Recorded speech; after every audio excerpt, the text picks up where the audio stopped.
Bonjour. Encore 3 minutes et nous allons commencer. Je vous souhaite la bienvenue sur ma page. Nous allons tantôt commencer l'enseignement dont j'ai parlé. C'est un échange, c'est une réflexion qui est focalisée sur le fait que tu dois réussir. Encore 2 minutes et nous allons commencer. Merci à tous ceux qui ont commencé à se connecter et tantôt nous allons débuter parce que tu dois réussir. Tu es obligé de réussir. Tu as tout ce qu'il faut pour réussir et nous allons parcourir les Écritures tout à l'heure. Encore 2 minutes, nous attendons les autres qui vont se connecter. Merci à vous d'être là. Merci à vous d'être là. Nous attendons quelques personnes en plus et nous allons commencer. Et je vous rappelle, le thème de notre partage, c'est parce que tu dois réussir. Tu n'as pas le choix, tu dois réussir. À tout à l'heure, on est ensemble.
Voilà, bonjour. Je suis le révérend François-Xavier Kabemba. Je reviens vers vous pour ces moments de partage que j'ai promis depuis le début de la semaine passée. Vous savez, nous qui sommes à l'église comme pasteurs, nous avons reçu beaucoup de critiques et l'une de ces critiques, c'est que l'église abrutit les gens, ce qui est totalement faux. Il y a beaucoup de gens qui viennent à l'église et il y a des chrétiens, quelqu'un m'a dit récemment, il y a des chrétiens qui en milieu professionnel se comportent d'une manière qui est pire que celle des païens. Il y a des gens qui ne veulent pas s'améliorer, il y a des gens qui ne font pas très attention à la qualité de leur travail. Et depuis lors, j'avais décidé de commencer à travailler sur ce qu'un chrétien peut être en milieu professionnel et comment un chrétien peut faire pour réussir dans chacune de ses entreprises. Et c'est ainsi que nous avons choisi de commencer cette série par un texte. C'est Actes chapitre 20, du verset 32 au verset 35. Comme je l'ai dit la semaine passée, c'est un texte qui relate l'histoire de Paul qui devait partir et qui était sûr de ne plus jamais revoir les gens d'Éphèse. Il a fait venir les anciens d'Éphèse et il a décidé de leur parler. Écoutez ce qu'il leur dit. Maintenant, je vous recommande à la grâce de Dieu. Je vous recommande à Dieu et à la parole de sa grâce, à celui qui peut édifier et donner l'héritage avec tous les sanctifiés. Je n'ai désiré ni l'argent, ni l'or, ni le vêtement de personne. Vous savez vous-même que ces mains ont pourvu à mes besoins et à ceux des personnes qui étaient avec moi. Je vous ai montré. Donc, Dieu veut que tu voies, que tu saches. Paul dit, je vous ai montré de toute manière que c'est en travaillant de cette manière-ci, c'est en travaillant ainsi qu'il faut soutenir le faible et se rappeler les paroles du Seigneur qui a dit lui-même, il y a plus de bonheur à donner qu'à recevoir. Il y a plus de bonheur à donner qu'à recevoir. La question, c'est comment tu peux donner ce que tu n'as pas. Comment peux-tu donner ce que tu n'as pas? Et pourquoi Dieu te priverait de ce bonheur de donner? À partir de ce point, il apparaît clairement que la pensée et la volonté de Dieu pour toi, c'est que tu possèdes pour être en mesure de donner. La pensée de Dieu n'est pas que tu puisses vivre dans le manque, que tu puisses vivre dans des besoins qui ne sont pas comblés. La pensée de Dieu, c'est que tu arrives à combler tous tes besoins. Et Paul qui parle, il parle comme un père parle à ses enfants. Il parle comme quelqu'un qui est en train de léguer un héritage. Il parle comme quelqu'un qui est en train de communiquer ce qui manquait aux anciens d'Éphèse et à toute l'Église. Et pour la journée d'aujourd'hui, je voudrais que nous puissions commencer par étudier les raisons pour lesquelles tu dois absolument réussir. Tu dois réussir. Réussir, c'est un verbe qui, je vais le prendre dans son sens le plus simple et le plus courant. Réussir, c'est avoir une fin heureuse. C'est avoir une fin dans le succès. C'est terminer de la bonne manière. Terminer de manière à ce qu'on n'ait pas de regrets. Terminer de manière à ce qu'on soit heureux. Terminer de manière à ce qu'on soit joyeux. C'est une fin qui est heureuse. Et la pensée de Dieu, c'est que chacune de tes activités, dans chacun des domaines de ta vie, que tu aies une fin heureuse. Dans chaque chose que tu dois entreprendre ou dans chaque chose que tu entreprends, la pensée de Dieu, c'est que la fin de cette chose est heureuse. Lorsque tu es en train d'entreprendre quelque chose ou lorsque tu dois t'attendre à quelque chose, Dieu veut que tu saches que sa volonté, c'est que tu réussisses dans ce que tu es en train d'entreprendre. Si tu arrives à mettre dans ta tête que Dieu veut que tu réussisses dans ce que tu es en train d'entreprendre, tu as déjà fait le plus gros du travail. Nous avons eu un séminaire formidable à l'église récemment. Que Dieu bénisse abondamment mon papa, le révérend Jean Bosco Kindomba. Et si vous allez sur sa page, vous pouvez revenir à partir de la fin du mois de février, à partir du... Non, pas février, à partir de la fin du mois de mai et tout le mois de juin. Vous allez trouver cet enseignement qui est formidable. Dieu n'est pas l'auteur du mal. En tant qu'être humain, simplement, sans commencer par être chrétien, pourquoi peux-tu penser que Dieu t'a amené sur la terre pour te faire du mal? Bonjour mes frères, bonjour mes sœurs qui viennent de nous rejoindre. Pourquoi peux-tu penser que Dieu veut que tu ne réussisses pas? Qu'est-ce que Dieu a à gagner? C'est une réflexion. Qu'est-ce que Dieu a à gagner du fait pour toi de ne pas réussir? Quelle gloire Dieu tire-t-il du fait pour toi de ne pas avoir à manger? Quelle gloire Dieu tire-t-il de cela? Il n'en tire aucune gloire. Et je voudrais d'emblée dire, j'ai répertorié ici 5 raisons pour lesquelles tu dois absolument réussir. J'ai dit réussir, c'est avoir une fin heureuse. Que ce soit par rapport à ton mariage, que ce soit par rapport à tes études, que ce soit par rapport à tes enfants, que ce soit par rapport à ton travail, par rapport à ton commerce, par rapport à tes projets, par rapport à tes relations.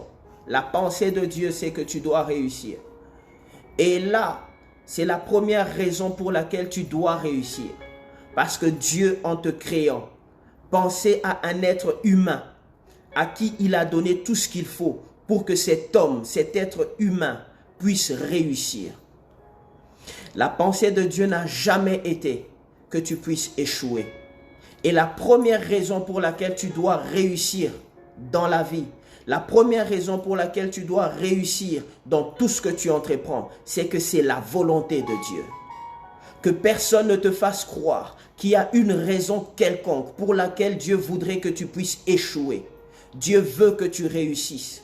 Dieu tire sa gloire de ta réussite. Dieu veut que chacune de tes entreprises ait une fin heureuse. C'est cela le plan de Dieu. Lorsque les enfants d'Israël étaient en captivité et qu'ils étaient en train de vivre dans une léthargie, dans les pleurs, dans les cris, Dieu a envoyé le prophète Jérémie. Il lui a dit, dis-leur de construire dans ce pays. Dis-leur que le bonheur de ce pays dépend d'eux. Dis-leur, malgré la condition dans laquelle ils sont maintenant, ils ont en eux ce qui permet à ce que les pays soient relevés. En toi, tu as des grâces que Dieu a mises qui feront que les pays soient développés. Il n'y a personne qui peut faire ce que toi tu es capable de faire. Et nous arriverons à cela également. Dieu veut que tu réussisses. C'est la première raison pour laquelle tu dois réussir, parce que c'est la volonté de Dieu. S'il y a quelqu'un qui a échoué hier, j'aimerais te dire que peut-être que tu ne savais pas que ton échec n'a jamais été la volonté de Dieu. Ton échec n'a jamais été le plan de Dieu. Et nous allons le voir à travers les Écritures.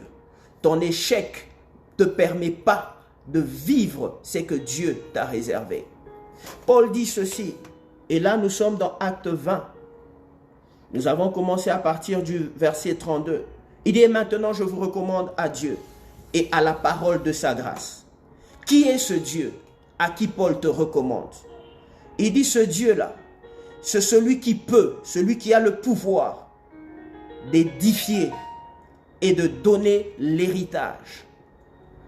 Le Dieu qui veut que tu puisses réussir, c'est celui qui a le pouvoir d'édifier, de construire et de donner l'héritage. Celui qui veut te donner un héritage, pourquoi voudrait-il te déposséder de l'héritage qu'il veut te donner? Pourquoi Dieu voudrait-il te déshériter alors que c'est lui qui t'a légué cet héritage? Dieu serait-il un hypocrite? Non. La volonté de Dieu, première chose pour laquelle tu dois réussir, parce que c'est la volonté de Dieu. Et tu peux le dire avec moi, Dieu veut que je réussisse. C'est la première raison pour laquelle je réussirai dans tout ce que j'entreprendrai, parce que Dieu le veut. Et le travail que nous faisons maintenant, c'est arriver à mettre à notre entendement, à mettre à notre esprit, à mettre à notre réflexion, à mettre dans notre manière de réfléchir et de penser que c'est cela la volonté de Dieu. Il veut que je puisse réussir. Lorsque nous lisons la Bible, il n'y a aucun texte où nous trouvons Dieu en train d'enseigner à un homme ce qu'il doit faire pour échouer dans la vie. Par contre, nous trouvons des textes dans lesquels Dieu enseigne à l'homme ce qu'il doit faire pour réussir dans la vie. Le Dieu qui ne donne pas d'enseignement sur l'échec, pourquoi voudrait-il que nous allions dans l'échec? Le Dieu de la Bible est un Dieu qui nous enseigne comment nous devons faire pour réussir sur la terre. Et Paul dit, il peut édifier, il peut construire, il peut donner l'héritage. Il ne veut pas que tu restes là où tu es. Il veut que tu montes parce qu'il y a un héritage qui est à toi, dont il veut que tu puisses entrer en possession. Aujourd'hui, j'aimerais insister sur cela. Dieu veut que tu puisses réussir. Mets cela dans ta tête. Lorsque tu sors ce matin, lorsque tu arrives dans ton bureau, lorsque tu vas chercher du travail, lorsque tu tombes sur un dossier compliqué, même si on t'annonçait une mauvaise nouvelle, dis-toi dans ton esprit que la volonté de Dieu, c'est que tu dois réussir. La volonté de Dieu, c'est que la fin doit être heureuse. La volonté de Dieu, c'est que les choses ne doivent pas s'arrêter quand c'est le mal. Le bien doit arriver. Ce qui est bon doit arriver. Dieu t'attend dans le succès. Dieu te veut dans le succès. C'est ce que Dieu veut. Il y a plusieurs raisons pour lesquelles tu dois réussir. Nous verrons plus tard que l'une des raisons pour lesquelles tu dois réussir, c'est parce que tu en es capable. Et je te démontrerai avec les Écritures que tu es capable de réussir. Je te démontrerai également avec les Écritures que tu dois réussir parce que tu as des responsabilités. Écoute, le jour où tu dois aller te marier, tu n'as pas besoin que tes parents puissent cotiser de l'argent pour toi. Tu n'en as pas besoin. Tu n'as pas besoin que toute la communauté puisse se réunir pour enterrer ton père. Tu n'en as pas besoin. Si tu en es encore là, ça signifie que tu n'es pas encore capable de satisfaire tous tes besoins, ce qui n'est pas la volonté de Dieu pour toi. Tu as des responsabilités et c'est l'une des raisons pour lesquelles tu dois réussir dans tout ce que tu entreprends. Lorsque nous parlons de réussir, il ne s'agit pas de réussir un coup aujourd'hui et demain de perdre, de réussir aujourd'hui, demain de perdre. Il ne s'agit pas d'avoir une vie en dents de scie. Aujourd'hui tu es là, demain tu descends un peu. Après demain tu montes et puis tu descends un peu. Après tu montes encore et tu descends un peu. Ce n'est pas ce que Dieu veut pour toi. Dieu veut que tu ailles crescendo, que tu montes, que tu montes, que tu montes, que tu montes, que tu montes, que tu montes, que tu montes et que tu finisses ta vie dans la réussite, que tu sois heureux.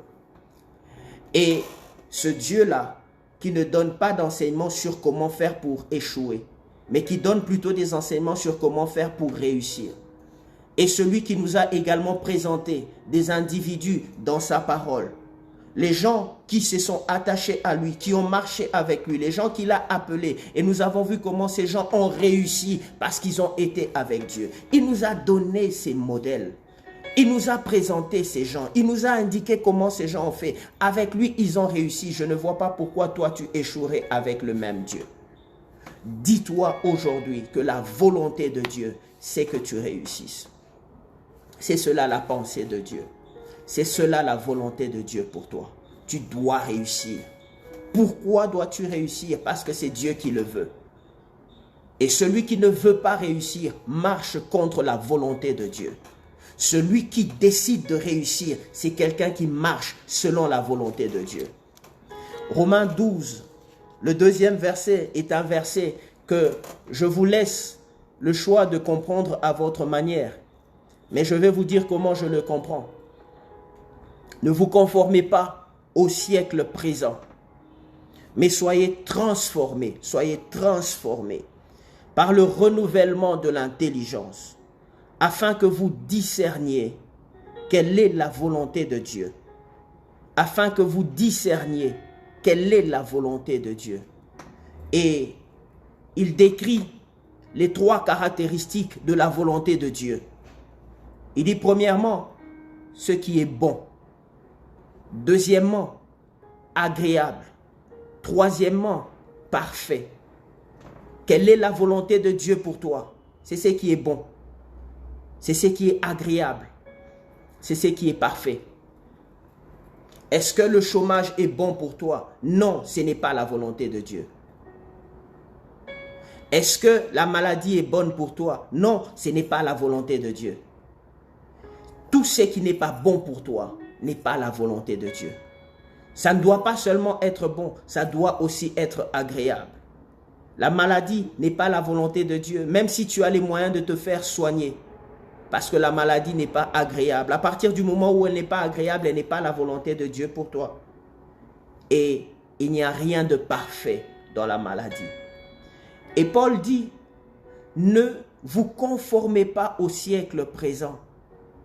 Ne faites pas de votre vie ce que tout le monde est en train d'expérimenter. Ne vous limitez pas à ça, mais que votre intelligence soit transformée. Soyez transformés par le renouvellement de l'intelligence, que vous puissiez être transformés, qu'il y ait une transformation par le renouvellement de votre intelligence, pour que vous arriviez à discerner, pour que vous arriviez à comprendre quelle est la volonté de Dieu. Il faut que tu arrives à comprendre, il faut que tu arrives à discerner, il faut que tu aies une intuition sur la volonté de Dieu. Et la volonté de Dieu, elle est bonne, elle est agréable, elle est parfaite. Tu dois réussir parce que la réussite est bonne, la réussite est agréable. La réussite est parfaite. Personne ne se plaint d'avoir réussi. Personne ne se sent mal parce qu'il a réussi. Le jour où tu as terminé tes études, regarde la joie que tu avais. Peut-être que tu n'étais pas joyeux parce que quelqu'un t'avait dit une chose sotte, quelqu'un t'avait dit une chose idiote, quelqu'un t'a dit, voilà, tu viens de rallonger la liste des chômeurs. Non, tu n'as pas terminé tes études pour rallonger la liste des chômeurs. Tu as terminé tes études pour rallonger la liste des gens qui font de l'argent, des gens qui réussissent dans leur vie. C'est la raison pour laquelle tu as terminé tes études. Et si tu ne t'es pas laissé transformer dans ton intelligence, tu vas arriver à croire, tu vas arriver à penser que la volonté de Dieu est que tu fasses partie des chômeurs de cette ville. Dieu ne veut pas que tu en fasses partie parce que le chômage n'est pas bon, le chômage n'est pas agréable, le chômage n'est pas parfait. Comment vas-tu connaître ou reconnaître la volonté de Dieu? Elle est bonne, elle est agréable, elle est parfaite. Est-ce que vivre dans le trouble est bon? Non, ce n'est pas la volonté de Dieu. Est-ce que vivre dans les deuils constants est bon? Non, ce n'est pas la volonté de Dieu. Est-ce que échouer est bon pour toi? Non, ce n'est pas la volonté de Dieu. Je sais qu'il y a beaucoup de gens qui disent, oh, quand tu as échoué, tu as appris une leçon.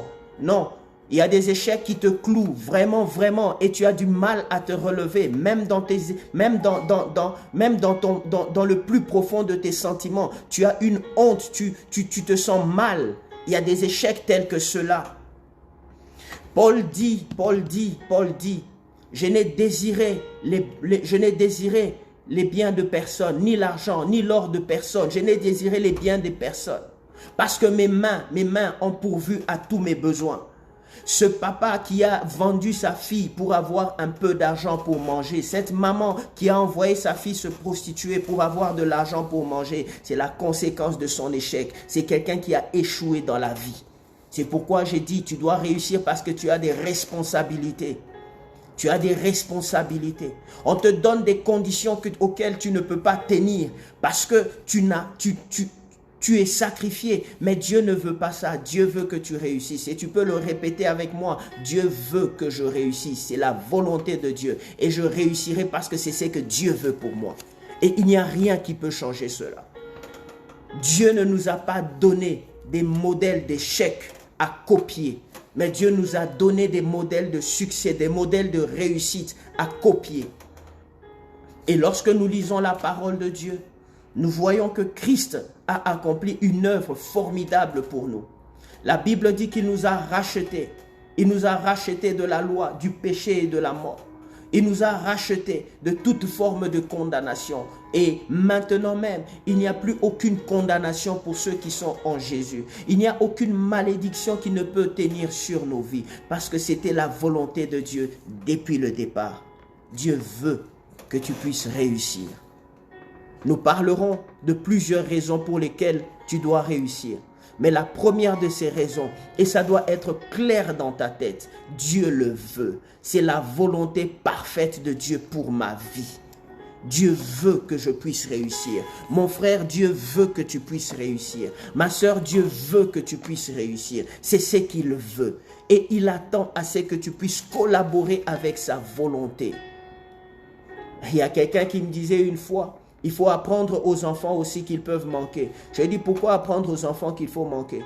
Est-ce que c'est le plan de Dieu que nous puissions manquer de quoi que ce soit? Non, ce n'est pas le plan de Dieu. Alors je ne leur apprendrai pas qu'on peut manquer dans la vie. Je leur apprendrai qu'on peut gagner et qu'on doit gagner. Il faut toujours gagner dans la vie. Il ne faut jamais perdre dans la vie. Cette mentalité des pauvres est celle que même plusieurs inculquent à leurs enfants, à leur progéniture, au nom d'une humilité diabolique. Ce n'est même pas de l'humilité. Je te pose la question, est-ce que la reine d'Angleterre dit à son fils que tu dois apprendre à vivre dans le manque? Est-ce que les grands hommes apprennent cela à leurs enfants? Pourquoi est-ce que les chrétiens veulent apprendre cela à leurs enfants? Parce qu'ils se sentent en insécurité. Ils sentent qu'il n'y a aucune garantie par rapport à leur avenir. Si tu peux rencontrer la volonté de Dieu aujourd'hui et croire avec moi que la volonté de Dieu est que tu continues à aller de l'avant, alors tu changeras même ta manière de voir l'avenir de tes enfants. Pourquoi veux-tu voir tes enfants manquer? Pourquoi veux-tu penser qu'à un moment donné de ta vie, tu manqueras de quoi que ce soit? Au contraire, Dieu veut que tu réussisses dans tout ce que tu entreprends, que tu ailles de l'avant. Regarde ce que Dieu dit aux enfants d'Israël. Je prends juste quelques portions comme ça et puis nous allons arrêter. Je vous ai déjà pris 4 minutes de plus. Il a dit, voici toutes les bénédictions qui se répandront sur toi et qui seront ton partage. Voilà les bénédictions qui se répandront sur toi et qui seront ton partage. C'est cela que Dieu veut pour toi, que les bénédictions se répandent sur toi, que les bénédictions soient ton partage, pas autre chose, pas la malédiction, pas des choses mauvaises. Tu dois réussir parce que c'est ce que Dieu veut.